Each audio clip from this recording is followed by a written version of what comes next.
So today's topic is something we've talked about repeatedly in many different forms and many different contexts. We've talked about it in our interviews and our podcasts, but today we're really going to hit into how to hook your players because it's extremely important. We always say you have 5 minutes or less to hook your players into your game.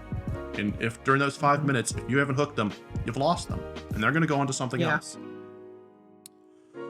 So first off, there is no one right way. There is no one right way to hook your players. There's no formula that we can give you that if you follow exactly in the context of your game will always work. But there are some basic things. And it's awesome that Jeff of all people is here in the audience because Jeff and I have talked about it at length. Jeff himself has employed a particular tactic and it works really, really well. So, Jeff, again, thank you for talking to me earlier. There are some things that you can do to get your player into the game as quickly as possible. And the first off is having a relatable protagonist, or a relatable character on screen, I should say. The protagonist... The on-screen character. The protagonist needs to be relatable, but if the character who you first see is someone that we can't connect to, it's not going to work. Fortunately, there are 3 things, and I've gone over them before, that you can do to make your on-screen character relatable. And you only have to do at least one of them for the first few minutes. Give them some kind of an undeserved misfortune. We've talked about that all the time. Give them a humanitarian moment we call pet the dog, and or give them a quirk. Something that they can connect to, an everyman quirk. Like, the guy going to his job. The dude just wants his family to be safe, that kind of thing. Something that we can all connect to. So we can go more into depth. We can go more into depth with those if necessary. But the important thing is some kind of connection. Then you got to ask some questions. Now, the creator of Trailblazer, Jeff, who's in chat, has come up with some 3 good ones, but I'm going to add to them a little bit, given my own personal experience. Okay, first one. You need to ask, who are you? And I really like that Jeff asked that because it is true. The player needs to identify who they are. And when I say who you are, it doesn't have to be a concrete thing. They don't have to know their name is Cloud Strife, who's an ex-soldier who actually happened to be just a failed soldier who is the best friend of Zach Fair, etc., etc., etc. Those things aren't needed. You don't need that. You don't need that. But you do need to know, I'm this blonde, spiky-haired guy with a big sword who's kind of stoic and pissy. You need to know that. You need to know I'm this dude with a sword who is a mercenary for hire. You gotta know that. Okay, so that's the first one. Or they're an anime schoolgirl with magical powers. And then the horn hits and the truck hits. Okay, I see what SB's doing there. Yeah, I agree. Yeah, they're a schoolgirl with magical powers. Right.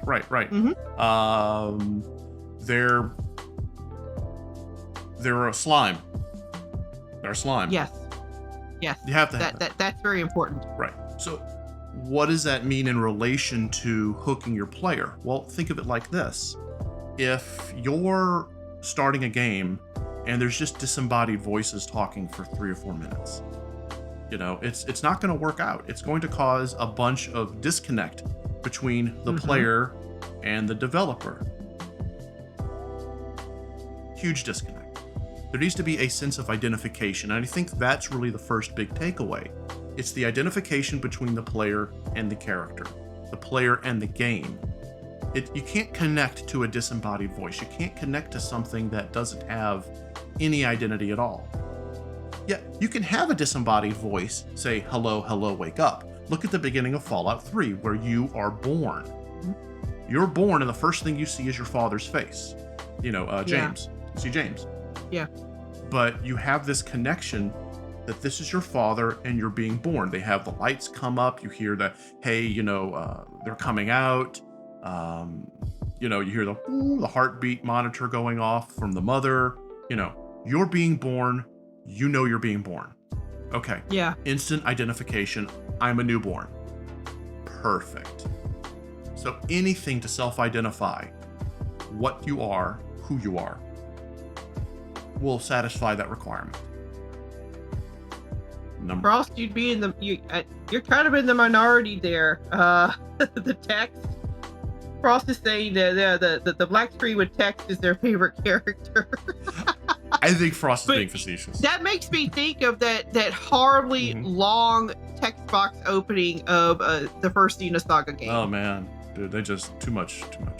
I mean, I wanted to see the action with the doctor, with the scientist doctor, and they kept cutting away from him and going to walls of text, and it was just very off-putting. You know, as much as I enjoyed Eternal Sonata, I'm really glad that they started with the weird-ass people walking around that I kind of made me go, what the heck's going on? Because if it had started with the opening monologue of the little town that Polka's born in, I would have walked away. That shit, as beautifully written as it was, I had no idea what the hell was going on. And I wouldn't have known if I hadn't seen the sequence with Chopin in his deathbed 5 seconds earlier. Yeah. And as Jeff said, I'm a lone gunman. I'm a lone gunman. Yeah. Free plug for Trailblazer. Okay. Number two. What's going on? What am I doing? You know, Jeff phrases it as, what am I doing? I'm going to say, what's going on? That's just flavor text, 6 half a dozen, one or the other. Yeah. What's happening? The action that's on screen, and when I say action, I mean things that are occurring. It doesn't have to actually be an action sequence. You don't have to start your game in media res like Final Fantasy VII. You don't have to start your game with a huge action sequence between, like, a duel between Cypher and Squall in Final Fantasy VIII. You don't have to do any of that.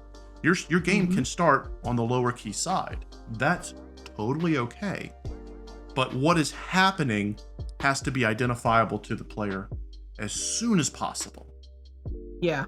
Confusion, especially when it's confusion that is done incorrectly, is extremely off-putting.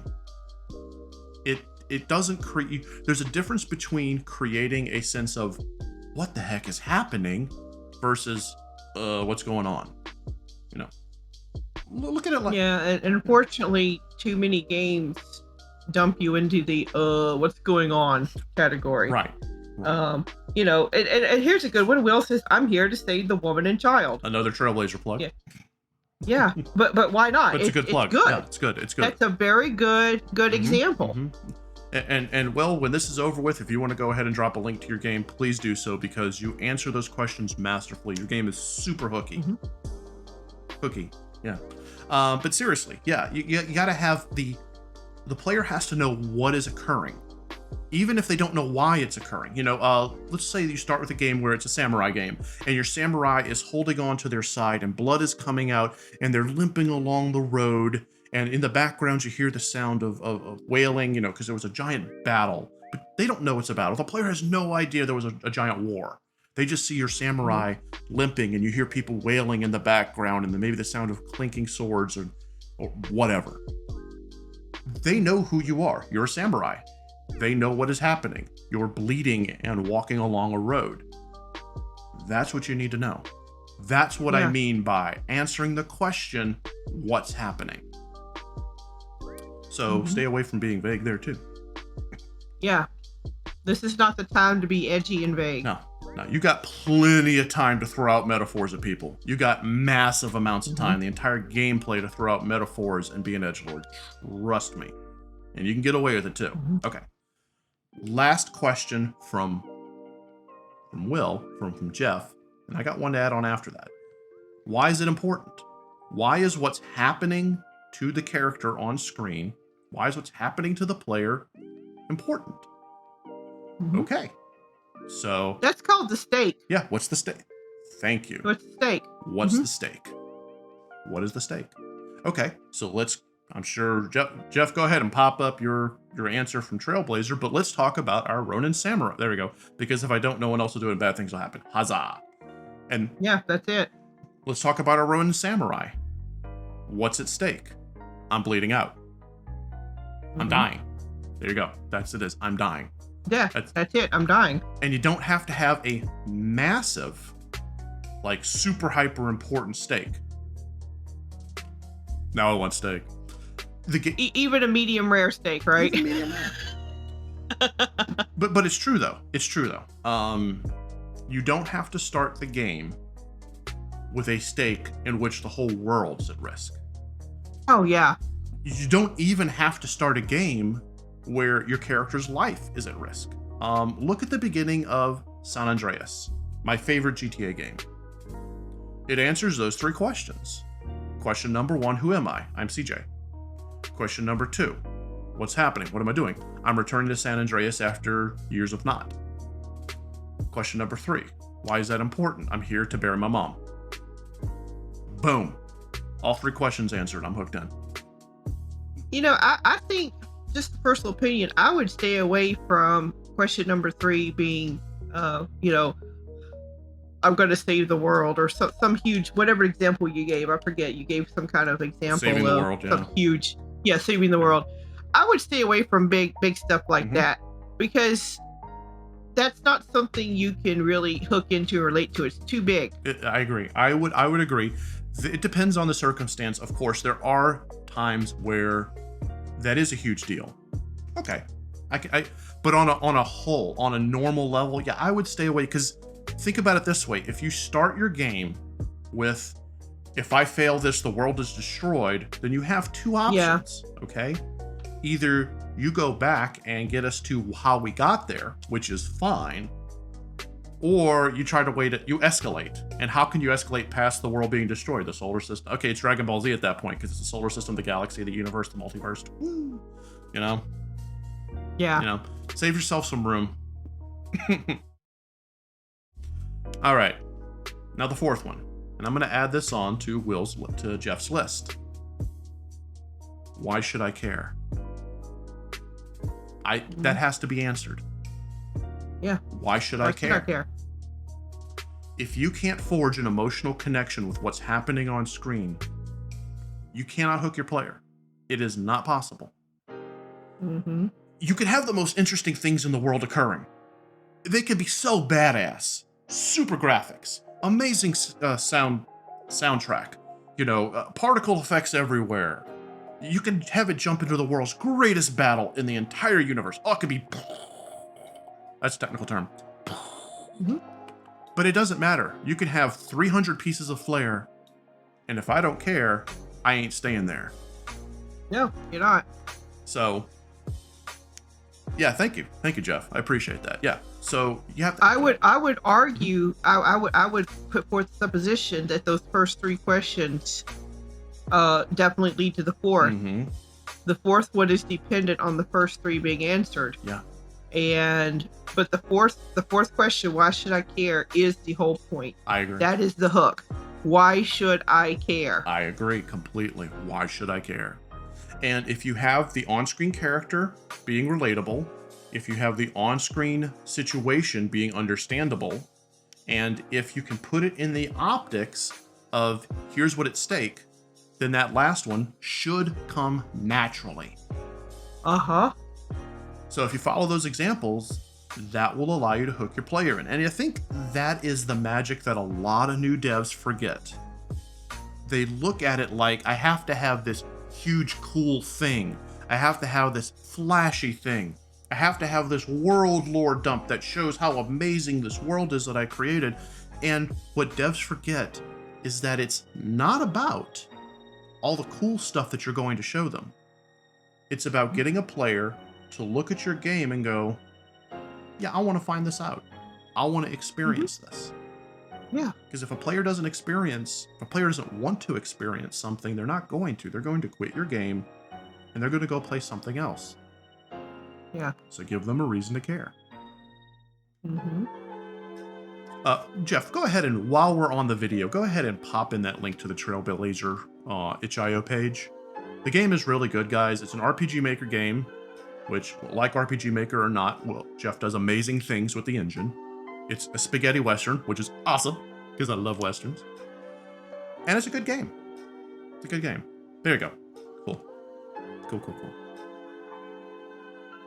Yeah, KV, if you have to go into the 100% info dump at the very beginning of the game, you didn't plan it right. Yeah, for all developers ever, especially new ones, If at any point you have to pretend that you're over the player's shoulder explaining things to them, it's not working. If you're ever a developer who gets onto a stream where a streamer is playing your game and you have to explain anything in the opening, you done messed up. You gotta try again. Yeah. But I'll be honest, guys, to kind of wrap this one up, this is actually very difficult. Just like you can have someone in the writing industry tell you it's going to take forever to get that elevator pitch in that first chapter. That first chapter is going to legit take forever. Those first 10 pages, which are vital to your book, they're going to take forever. The rest of your book is going to come a lot smoother. But that opening, that opening is massively important. And it is. Cannot be understated that that is where a huge amount of your work needs to go in creating the appeal to your game. It's so important. When I first wrote my first book, one of the things that I did was I had a terrible opening. It was so boring. It was a detective walking into a crime scene. It was and it didn't work out. So snooze fest. After a lot of time and refinement, it started with a voodoo ritual. And that caught everyone's attention. And it took a very long time to refine that opening and get that opening just right. I spent longer writing the opening to that book than I did writing the vast majority of it. And it's rewrite and rewrite and rewrite and rewrite. My current manuscript that I'm shopping, hopefully, that one I've rewritten that chapter an insane amount of times. I don't even know how many times I've rewritten the first chapter, especially the first 10 pages. Yeah. So it's... But it's all about the hook. It's all about the hook. Same thing in game dev, guys. Same thing in game dev. You're going to spend much more time rewriting that opening to your game than anything else. And you're absolutely right, Rilo. The whole point of the hook is to get the player drawn in and then get them playing. Yeah. So you don't want to spend too much time hooking your player. Exactly. You know what I'm saying? Exactly. You want to get them to where, they're playing your game. Right. You do, because it is a game. They didn't pay for a visual novel. If they did, they'd go buy a visual novel. Sure. They didn't pay. And there's some really good ones out there. They didn't pay for a movie. If they wanted a movie, they go watch a movie. They want to play a game. Now, Frost Noble brought up a good point. He's talking about, starting in a battle. So in media res. For the battle. In media res is a wonderful, delicious cheat sheet. It is a great way to start a game with a powerful hook. You don't have to do it. In media res is not required, but it's a great way to go, okay, let me put them right in the middle of the action. Just right in the middle. And then, okay, now that they're right in the middle of the action, it's a lot easier to fulfill those hook requirements. But you don't have to do it. It just makes it easier. Yeah, you don't, as Rilo says, you don't want to sit for an eternity being spoon-fed plot. No, exactly. Give them which is exactly what Xenosaga did. Yeah, I love Xenosaga, but I did not like how Xenosaga 1 started. Yeah. The sequel, Xenosaga 2. I almost walked away because it was nuts. While the sequel, Xenosaga 2, still had way too long of an opening, the fact that it drops you into the middle of a war with chaos actually was more engaging than Cosmos's boot up sequence. Oh, God. It's pretty terrible, I know. It was pretty damn bad. Now, chat's making fun of the whole, Kingdom of blah, blah, blah. And that's true. But if you have to include information, put it in a way that is digestible by your hook. So let's say they have to know they're in the kingdom of blah, blah. Okay, that is super vital. If they don't know that, then they're not going to have any context. Okay, have that in a way that your player will know it while you're answering those questions. So let's say, for example, let's instead of blah, blah, let's say Transylvania. Okay, they got to know it's taking place in Transylvania. So as you're crafting your opening sequence, you could even have like flying past a sign that says, welcome to Transylvania. I feel like I'm starting Hotel Transylvania, but welcome to Transylvania. Something that gives that little piece of information. Welcome to the Kingdom of Blah. And it flies in, and then there's the protagonist having a battle or whatever. So if you have to put that information in, Do something other than give them a wall of text saying, it was once in the times of yore. Please don't do that. Little bites. One of the Fallouts, I think it was Fallout 3, did it pretty well. It focused in on a newspaper, and then the camera focused off of it and went somewhere else. And the newspaper talked about the nuclear strike. There you go. That's it. Boom. A piece of information that is visual, that tells you what you need for context. That's all that's necessary. Hell, let's pick the most infamous opening in the past 2 decades. You're finally awake. The opening to Skyrim. Yes. It opens up. Yeah. It says The Elder Scrolls V Skyrim. There's Rayloff, caught in his time loop of giving the intro. But the thing is, you have all your context right there. And you're just rattling along in that cart. For all time, forever. With scaredy cat thief and silent dick over there. Yeah. So yeah. But you get it all, and you understand you're in the province of Skyrim. You understand you're going to Helgen. You understand you're really fucked. You get it really fast. Yeah, you do. And they do it without the only text on screen is The Elder Scrolls V Skyrim. I think Bethesda presents, but who gives a shit? Yeah. And for players like Rilo, they just, if you have an opening where it's a battle, they just want to know which is the whoop-ass stick and what direction is the enemy. Hell, let's talk about an old 16-bit game, Zelda: A Link to the Past for the Super NES. Fantastic opening. Oh, wow.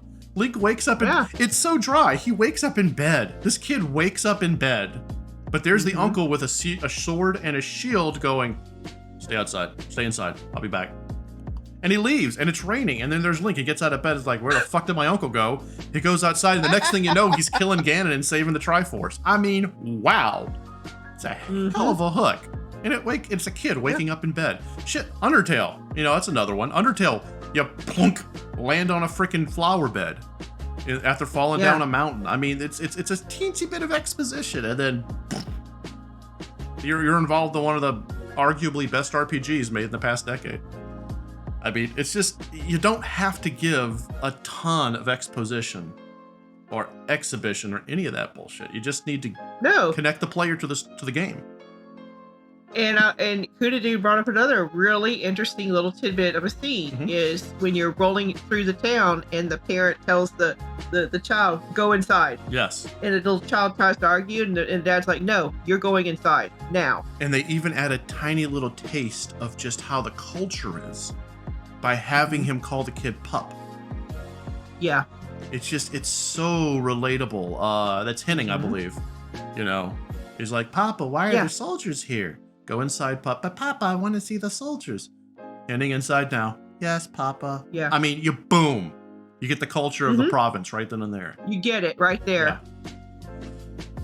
Yeah. So, yeah, I mean, honestly, guys, we can go and give example after example after example until, the next extinction event hits the earth.